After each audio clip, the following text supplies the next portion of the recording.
inches of rain in July. The average is 3.5 in the key growing regions in America. We know there's no corn, and the corn is essentially what it is because it hasn't self-pollinated. So we're kind of beyond the corn trade at this point. Now we're looking at beans and wheat.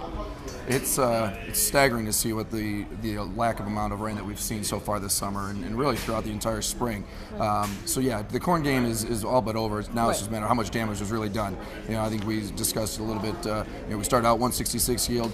We have projections as low as 100. Now that's an extreme, but I mean it's a dire situation. So when does it become that the farmers actually oversold? We are probably reaching that point now.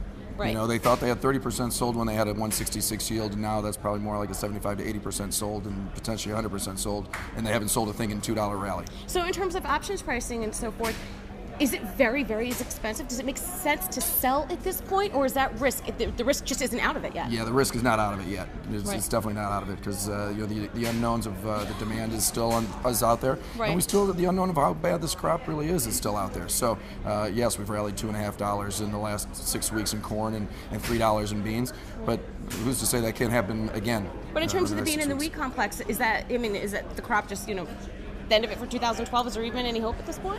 Beans still have some time, but it's late in the fourth quarter. We're at the 2-minute warning, and it better get rain soon. And if not, yes, the beans are just as destructive as corn. But over the past couple of years, we've seen the demand for bean really go up, more so than I guess any other complex. What's the reason for that? Well, the growth in the Chinese areas, the Asian areas as a whole, India, all of these people are continuing to consume more and more. And where corn has some feed products that can be offset with wheat and things along those, beans don't have that luxury.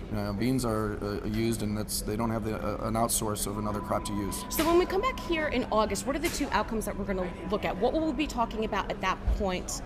Well, we have a gigantic crop report, which will probably one of the biggest crop reports in history on August 10th. That will be something that will be focused on here in the next coming weeks. By the time you come back in middle of August, we'll see what the weather really has been for the next 4 or 5 weeks, and that'll determine, did we salvage anything at all, or is complete destruction out there? So we'll know by then if these crops, if it even matters for 2012. So going forward for 2013, do you think they'll do anything different? Maybe not plant as early as we did this year, or that doesn't even matter in this case? I'm not sure it matters. I mean, historically speaking, if you can plant early, it's a good thing. Right. Usually you beat the heat, you beat the dryness, and this year it didn't work out that way.